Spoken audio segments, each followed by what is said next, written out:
The best healthcare is there in ways big and small. There when we most and least expect it. We may not see it, but we feel it. It lets us know we're not in this alone. Everyone deserves a healthcare partner who never quits. One who's there for what matters. United Healthcare. There for what matters. Want your boss to put some real action behind the rhetoric when they talk about making your workplace more inclusive?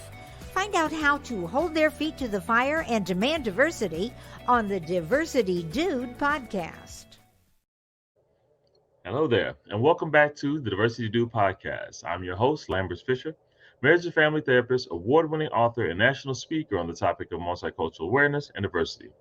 And for those of you who are interested in even more positive and encouraging tips and strategies beyond what I share in podcasts like this, then feel free to check out my award-winning book, Diversity in Clinical Practice, nationally recognized for the unique way in which it addresses the often difficult topic of multicultural awareness and diversity, designed for more than just therapists. If you're a helping professional in any way, Diversity in Clinical Practice can help you meet the greatest variety of cultural needs possible for those whom you serve. And it's available in paper and audiobook versions for your convenience. And whether it be through my one-on-one relationship building efforts as a therapist or my informing and empowering efforts as an author or speaker, know that my personal mission is to do my part to improve the world one strengthened relationship at a time. So, today I want to share with you a few encouraging words about the attempt to demonize DEI. Now, if you have kept an eye out or an ear out to the rhetoric surrounding the biggest challenges facing our country as of late, you may have seen or heard a pattern forming. Whether it's seemingly related or having no clear connection whatsoever, there's been a pattern of forming blaming DEI for anything and everything that has gone wrong or could go wrong in this country. Last year's Silicon Valley bank struggles were blamed on DEI. Boeing 737 airplane problems were blamed on DEI. Most recently, Baltimore's Francis Scott Key Bridge collapse was blamed by some on the diversity of the boat operators and by others on DEI policies championed by Maryland's first Black female port commissioner, and by others on the Black male mayor Brendan Scott, who was called Baltimore's DEI mayor, as if to convey in part that he didn't legitimately earn his position, but instead was a diversity charity case. But the truth, despite that, was the fact that he wasn't appointed by someone in power as a gift, but instead won a public election with over 70% of the votes.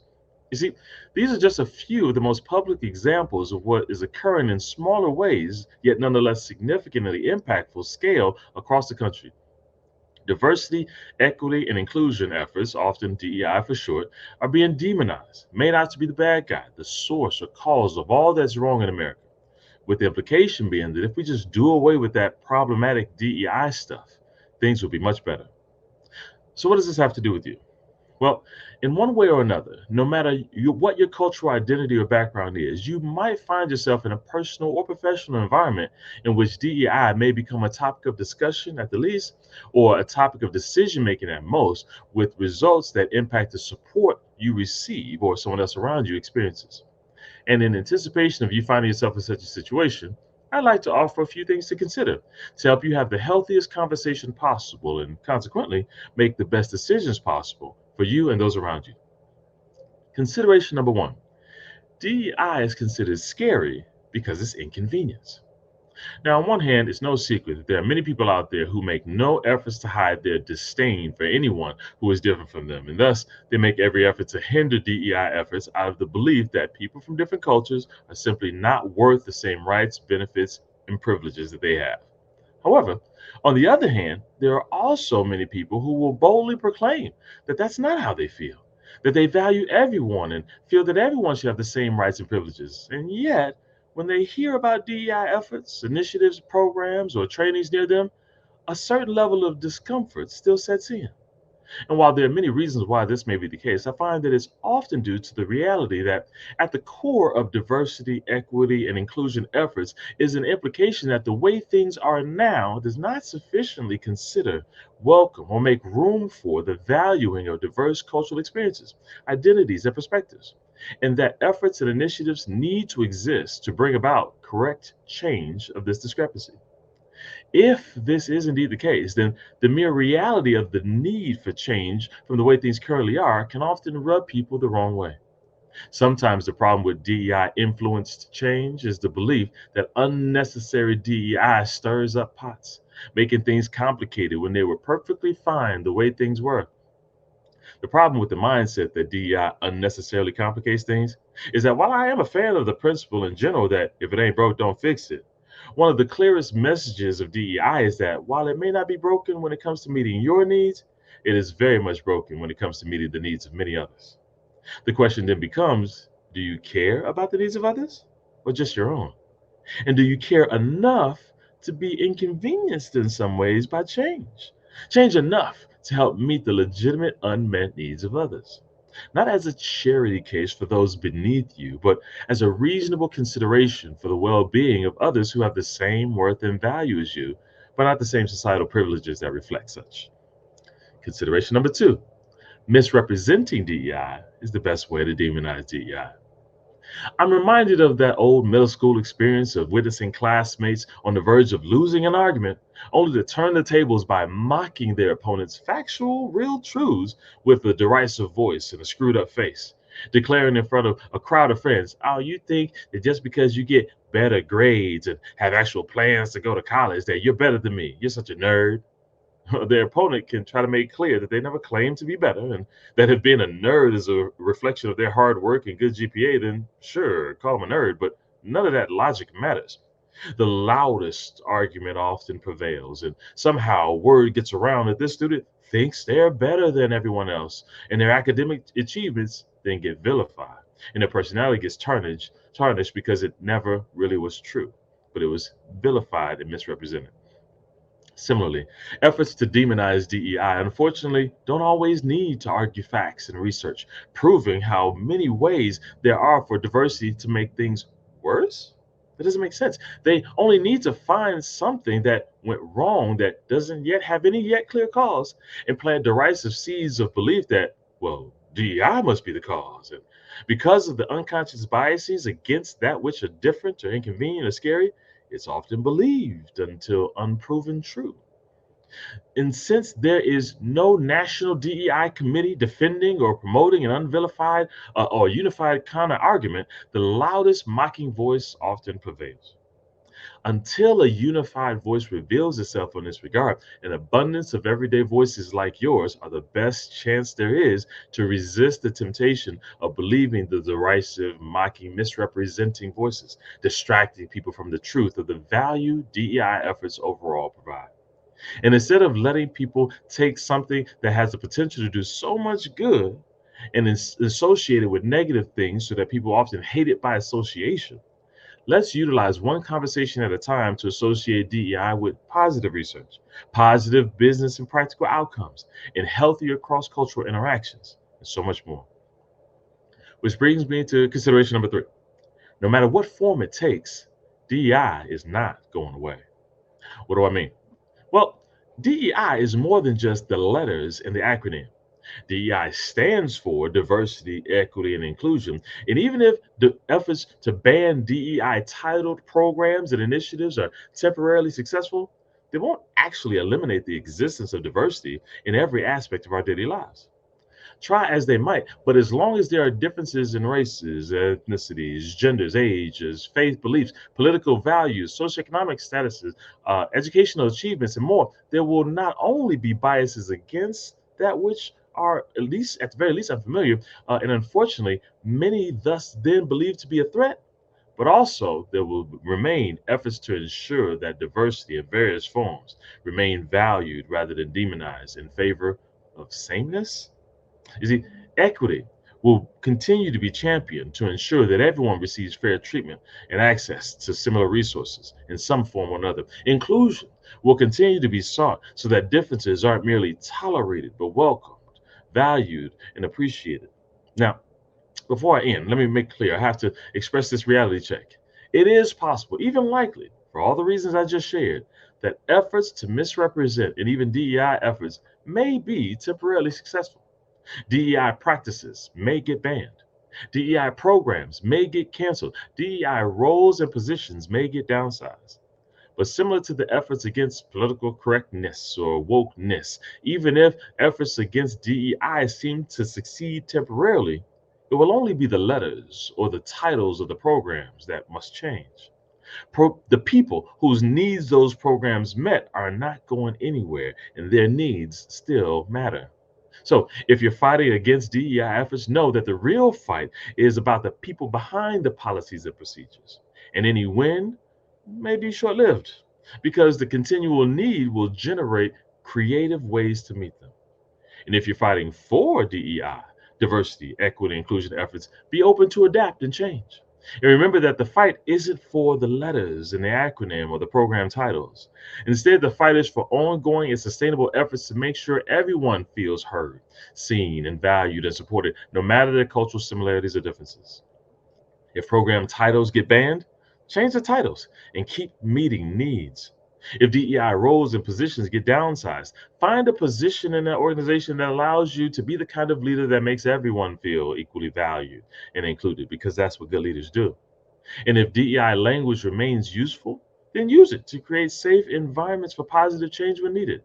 And if DEI efforts become a barrier to understanding and support, then be open to changing the language, not to dilute or soften your message, but to make clear what your real message is. No matter what the future holds, my hope for you is that you will make every effort to avoid the trap of believing the misrepresentations of DEI used to demonize DEI and distract from the legitimate needs of the individuals and families from a variety of cultural backgrounds. And even when given the chance, help others see past the weak efforts to use derisive tones or unwarranted fear to distract the focus away from the necessary changes that need to be made. Not change for change's sake, but change to correct unfair disparities in many aspects of life that affect so many. Especially since DEI really isn't about scary letters or even about inconveniencing those in the statistical minority as a favor to those in the statistical minority.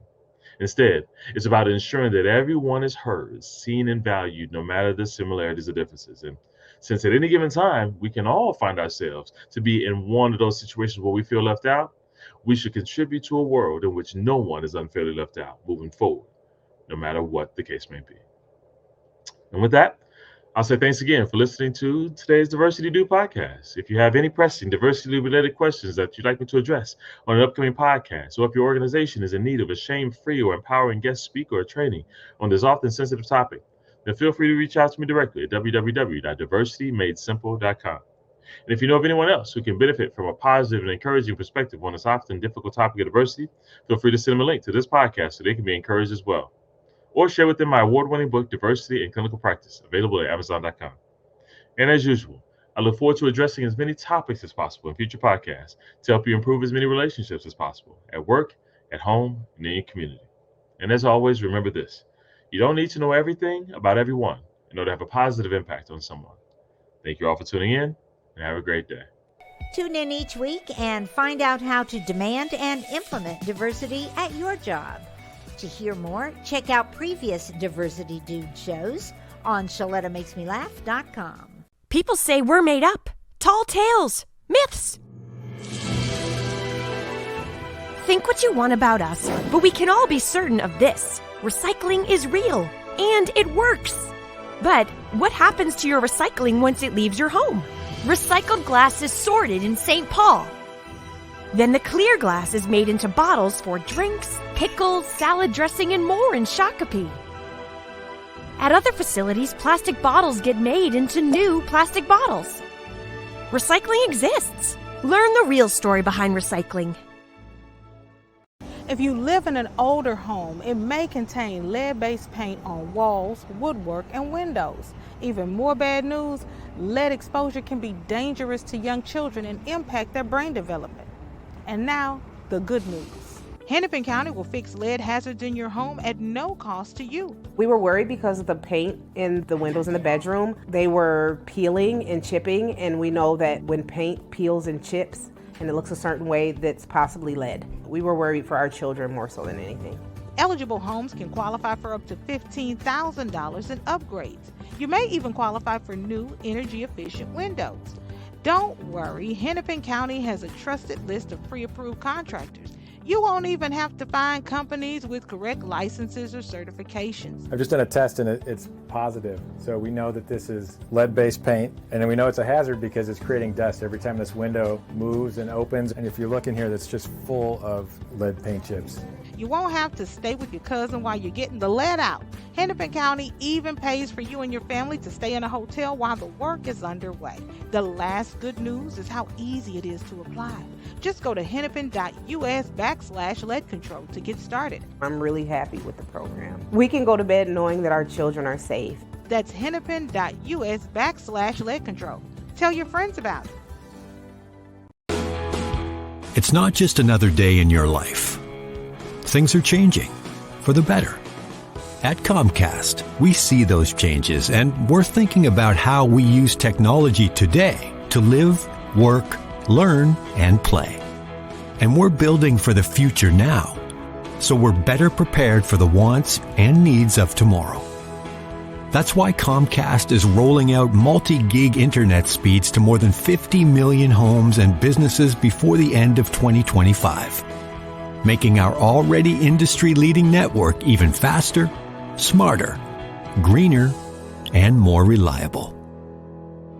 Over the decades, Comcast has been your partner, working hard to serve your community, and will continue to be your partner. We're expanding our gigabits so you can enjoy the tiny bits that matter most.